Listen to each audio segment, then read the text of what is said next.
Pukul 6 waktu Indonesia Tengah, Radio Republik Indonesia ND menghadirkan Warta Berita.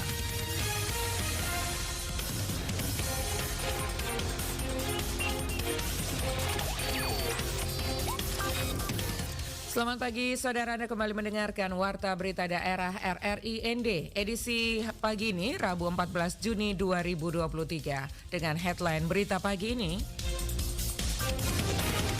Agnes Penny Muda, usia 20 tahun, pekerja migran ilegal asal Desa Tanah Lain, Kecamatan Solor Barat, Kabupaten Flores Timur, NTT, menjadi TKI kelima asal Flotim yang meninggal di Malaysia pada Sabtu lalu, 3 Juni 2023 dan telah kembali ke asalnya.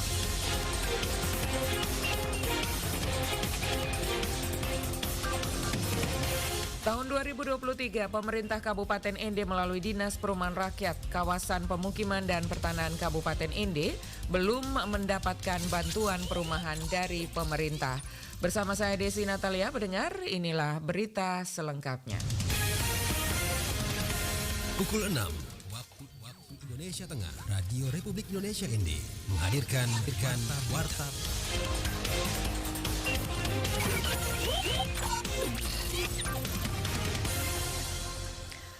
Pendengar, kita mulai berita pertama. Agnes Penny Muda, pekerja migran ilegal asal Desa Tanah Lain, Kecamatan Solor Barat, Kabupaten Flores Timur, Nusa Tenggara Timur, menjadi TKI kelima asal Flores Timur yang meninggal di Malaysia pada Sabtu 3 Juni 2023 dan telah kembali ke Flores Timur. Laporan selengkapnya disampaikan Veranda Garus. Jenazah Agnes Penny Muda sendiri sudah dipastikan telah sampai ke kampung halaman pada Minggu 11 Juni 2023 kemarin. Hingga kini perekrut yang memberangkatkan korban ke Malaysia masih menjadi teka-teki. Namun kuat dugaan korban dan beberapa rekannya direkrut calo perusahaan jasa tenaga kerja atau PJTKI ilegal. Kepada RRI, Kadisnaker Trans Flores Timur, Ramon Piran, Selasa 13 Juni 2023 kemarin mengatakan hingga saat ini lebih dari 4.000 tenaga kerja Indonesia asal Flores Timur di Malaysia tidak mengantongi izin resmi atau non-prosedural. Memang budaya merantau sejak dari nenek moyang dulu. Sehingga merantau itu menjadi hal yang biasa bagi masyarakat Flores Timur karena itu terpolakan dari dulu. Kita kesulitan memantau karena mereka saling mengajak ya. Sudah di Malaysia misalnya kembali mengajak, bahkan keluarga, istri dan anak mengajak ke Malaysia. Juga non-prosedural. Dikabarkan sebelum berangkat ke negeri jiran, Agnes sempat bekerja di PT Lokon Internasional Manado dan bekerja sebagai penjaga jompo di perusahaan tersebut. Padahal, PT Lokon Internasional Manado sebagai perusahaan yang awalnya merekrut korban tidak terdata di Dinas Nakir Trans Nusa Tenggara Timur maupun Flores Timur. Kadis Nakir Trans mengaku hingga saat ini Satgas Penanganan TPPO di wilayah tersebut belum dibentuk. Sedang melakukan koordinasi dengan pihak kepolisian Republik Indonesia, Polres Flores Timur dan berbagai pihak untuk bersama untuk membentuk Satgas. Memang Satgas kita belum dibentuk, maka dengan hal-hal kejadian seperti ini maka pemerintah menyadari untuk sesegera mungkin dibentuk Satgas Penanganan TPPO. Yang mau berangkat ke luar negeri, itu memang P3MI kita punya balai latihan kerja yang siap untuk membackup pemberangkatan itu. Tergantung dari negara tujuan mana dan skill apa yang dibutuhkan. Kasus tindak pidana perdagangan orang atau TPPO di Nusa Tenggara Timur sangat memprihatinkan. Akibatnya, kasus kematian pekerja migran Indonesia di luar negeri terus meningkat. Peran Satgas Pencegahan dan Penanggulangan PMI asal Nusa Tenggara Timur, baik tingkat provinsi maupun kabupaten kota, sangat diperlukan. RRI ND, Veranda Garus melaporkan. Saudara, ratusan calon jemaah haji asal Provinsi Nusa Tenggara Timur siap berangkat menuju ke Tanah Suci Mekah. Laporan disampaikan Lady Badin. Sebanyak 716 calon jemaah haji asal Provinsi Nusa Tenggara Timur dipastikan siap berangkat menuju ke Mekah Al-Mukarramah untuk menunaikan ibadah haji. Demikian seperti yang disampaikan oleh Kepala Bidang Haji dan Bimas Islam pada Kantor Kementerian Agama Provinsi NTT, Haji Hasan Manuk SPD MPD kepada RRI. Dijelaskan Hasan, sebagian besar calon jemaah haji NTT saat ini telah berada di Asrama Haji Sukolilo Surabaya dan nantinya akan diberangkatkan ke Tanah Suci pada tanggal 15 Juni 2023 lewat embarkasi Surabaya Surabaya menuju ke Mekah melalui Jeddah. Gubernur NTT dipastikan hadir untuk melepas kepergian para calon jemaah haji asal NTT di Surabaya pada Kamis mendatang. Jamaah haji NTT yang kuota tahun ini sebanyak 668 orang siap diberangkatkan ke Tanah Suci melalui embarkasi Surabaya. Namun kemarin ada penambahan lagi 46. Saat ini ada 4 kabupaten sudah di asrama haji Kupang siap ke bandara untuk diberangkat ke Surabaya. Sebagian juga sudah berangkat kemarin sehingga seluruh jamaah haji dimalamkan di Sukolilo. Paginya tanggal 15 pukul 10 dilepas oleh Bapak Gubernur untuk berangkat ke Tanah Suci melalui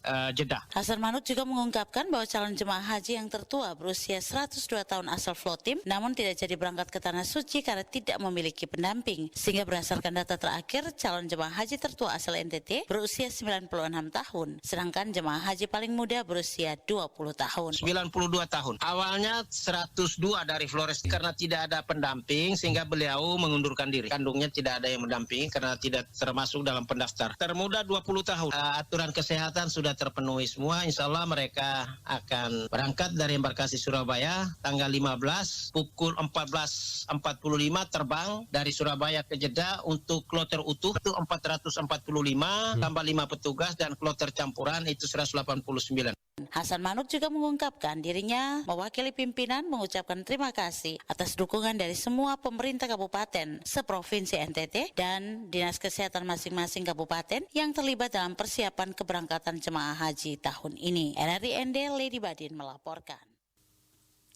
Beralih ke informasi lainnya, proyek pembangunan bandara di Kabupaten Nagikeo mendapatkan perhatian serius oleh TNI Angkatan Darat dan TNI Angkatan Udara.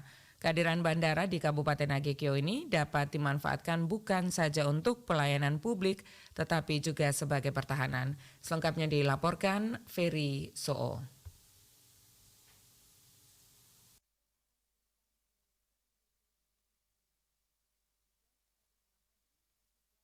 Saya dari Danpos AU sangat mendukung karena di sini termasuk strategis.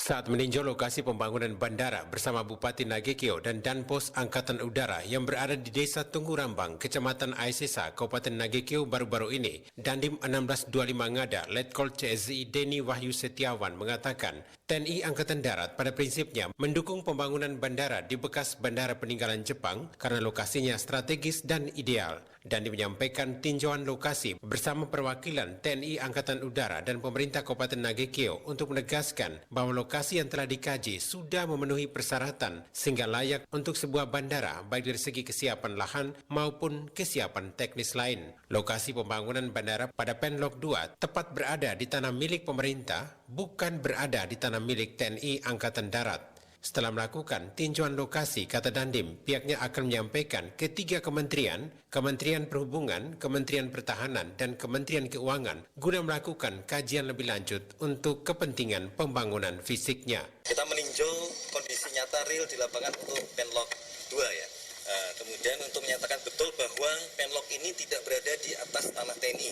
Untuk main runway itu sudah nyata real di lapangan bahwa berada di tanah Pemda. Kemudian kita juga berkoordinasi untuk melihat secara nyata apakah perlu posisi Fasum nanti untuk mendukung kegiatan bandara ini di sisi sebelah utara atau di sebelah selatan. Sementara Danpos Angkatan Udara Letu Tejo Prawoto mengatakan pihaknya mendukung penuh pembangunan bandara di Kabupaten Nagikeo. Kehadiran bandara tentu akan berdampak baik bagi perekonomian warga setempat. Selain itu bandara juga akan dimanfaatkan sebagai pertahanan negara. Saya dari Danpos AU sangat mendukung karena di sini termasuk strategis. Kita di NTT itu termasuk perbatasan, dua perbatasan Australia sama Timur-Timur. Jadi di sini kemungkinan kalau seandainya dibangun pangkalan atau bandara, mungkin yang dibilang Pak Bupati minimal 2,4 itu sudah cukup. Karena nanti pesawat dari AU Hercules melalui yang dibilang untuk tanggap bencana itu lebih cepat dari udara. Bupati Nagekeo Yohanes Don Bosco berharap masyarakat dan semua pihak mendukung pembangunan bandara di Kabupaten Nagekeo. Pemerintah secara keseluruhan, baik itu pemerintah daerah maupun pusat, 3 kementerian bersama dengan TNI, kedepannya bisa mengembangkan bandara yang tidak hanya untuk kebutuhan komersial maupun pertahanan, tetapi juga sebagai salah satu faktor peningkatan pendapatan ekonomi masyarakat Kabupaten Nagekeo. Pemerintah bersama TNI bisa berkolaborasi membangun bandara yang dengan cakupan runway yang lebih luas untuk kepentingan layanan penanganan tanggap darurat bencana karena termasuk berada dalam zona lingkaran rawan gempa atau Ring of Fire. RRI ND Feriso. Anda sedang mendengarkan Warta Berita RRI ND.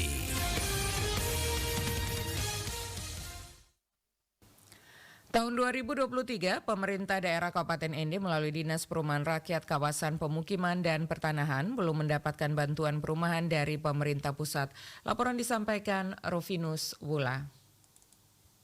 Hal tersebut disampaikan Herman Y.E. Teguh SE, Kadis Perumahan Rakyat Kawasan Pemukiman dan Pertanahan Kabupaten Ende ketika dikonfirmasi RRI di ruang kerjanya di Ende. Herman Teguh mengatakan soal perumahan tahun 2023 pemerintah Kabupaten Ende melalui Dinas Perumahan Rakyat Kawasan Pemukiman dan Pertanahan Kabupaten Ende belum dapat karena di perkembangan persyaratan untuk mendapatkan bantuan tersebut ada beberapa dokumen yang masih perlu dipersiapkan oleh pemerintah daerah Kabupaten Ende. Herman menjelaskan karena pemerintah daerah masih dalam proses persiapan sehingga tahun 2023 pemerintah Kabupaten Ende ditunda untuk memperoleh bantuan perumahan untuk masyarakat. Sehingga pihaknya berharap tahun 2023 pemerintah melalui Dinas Perumahan dapat menyiapkan dokumen yang disyaratkan sehingga tahun 2024 pemerintah Kabupaten Ende melalui Dinas Perumahan Rakyat kembali mendapatkan bantuan perumahan dari pemerintah pusat bagi masyarakat di wilayah Kabupaten Ende.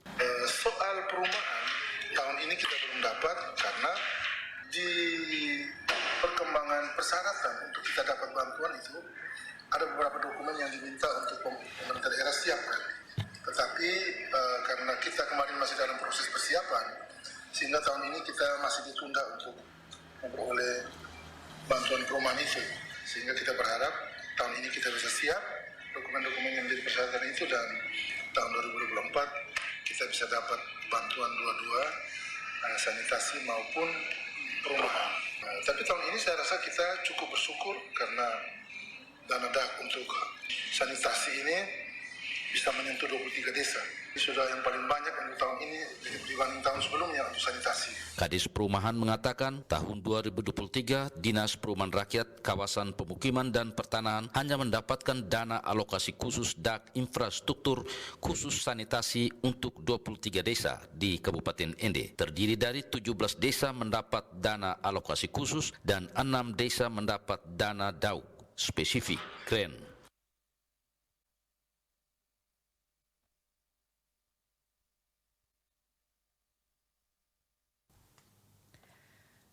Sebagai contoh untuk masyarakat, penerapan identitas kependudukan digital IKD di Kabupaten Nagekeo dimulai dari aparatur sipil negara.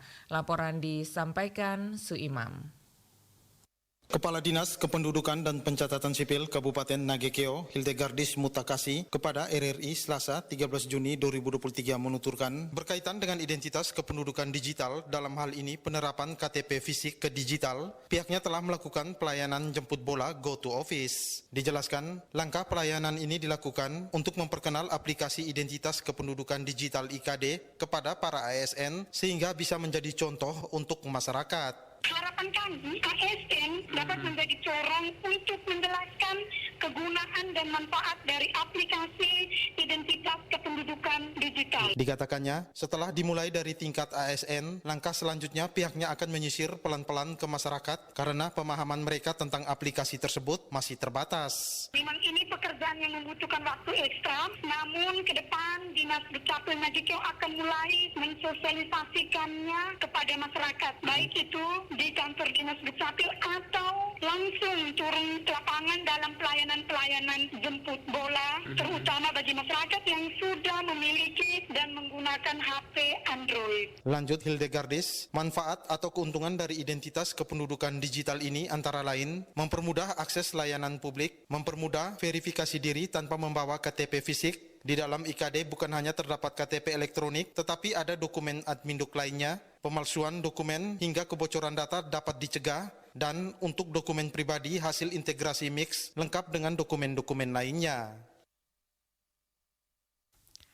Saudara, mengingat bencana yang tidak bisa dihentikan atau dihilangkan dari kehidupan masyarakat di Kabupaten Ende dan jumlahnya dari tahun ke tahun terus meningkat, upaya mengurangi risiko bencana perlu dilakukan dengan melibatkan semua stakeholder terkait.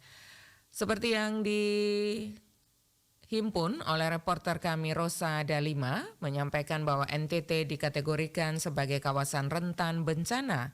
Kombinasi berbagai karakter geografis, klimatologis, geologis, dan demografis menempatkan provinsi ini sebagai salah satu provinsi dengan potensi ancaman bencana paling kompleks di Indonesia.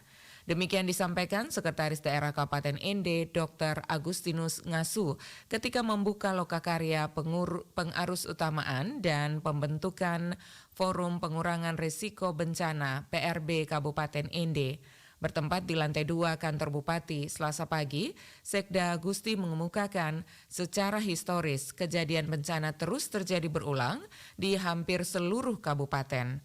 Menurutnya, setiap kali terjadi bencana banyak membawa dampak bagi masyarakat, baik berupa korban jiwa maupun kerusakan harta benda dan kerusakan lingkungan. Ketua Tim Formatur Pembentukan Forum PRB Hieronimus Pala di kesempatan yang sama juga mengungkapkan bahwa forum ini sangat penting untuk dibentuk karena berdampak positif bagi Kabupaten Ende, salah satunya indikator kebencanaan Kabupaten Ende akan naik. Selanjutnya, Hieronimus Pala mengatakan di Ende banyak organisasi atau lembaga yang peduli ketika terjadi bencana, namun masih bergerak sendiri-sendiri. Oleh karena itu, dengan hadirnya forum ini, penanganan bencana atau berbagai bantuan kemanusiaan diharapkan akan membawa satu bendera, yakni masyarakat Kabupaten Ende. Anggota forum PRB terdiri dari berbagai unsur seperti akademisi, NGO, media, dan organisasi kemasyarakatan, dan juga dinas-dinas terkait. Saudara, informasi ini sekaligus mengakhiri Warta Berita Daerah pagi ini. Mewakili kerabat kerja yang bertugas, saya Desi Natalia mengucapkan terima kasih atas perhatian Anda. Selanjutnya pendengar dapat Anda ikuti selengkapnya program Florata pagi ini.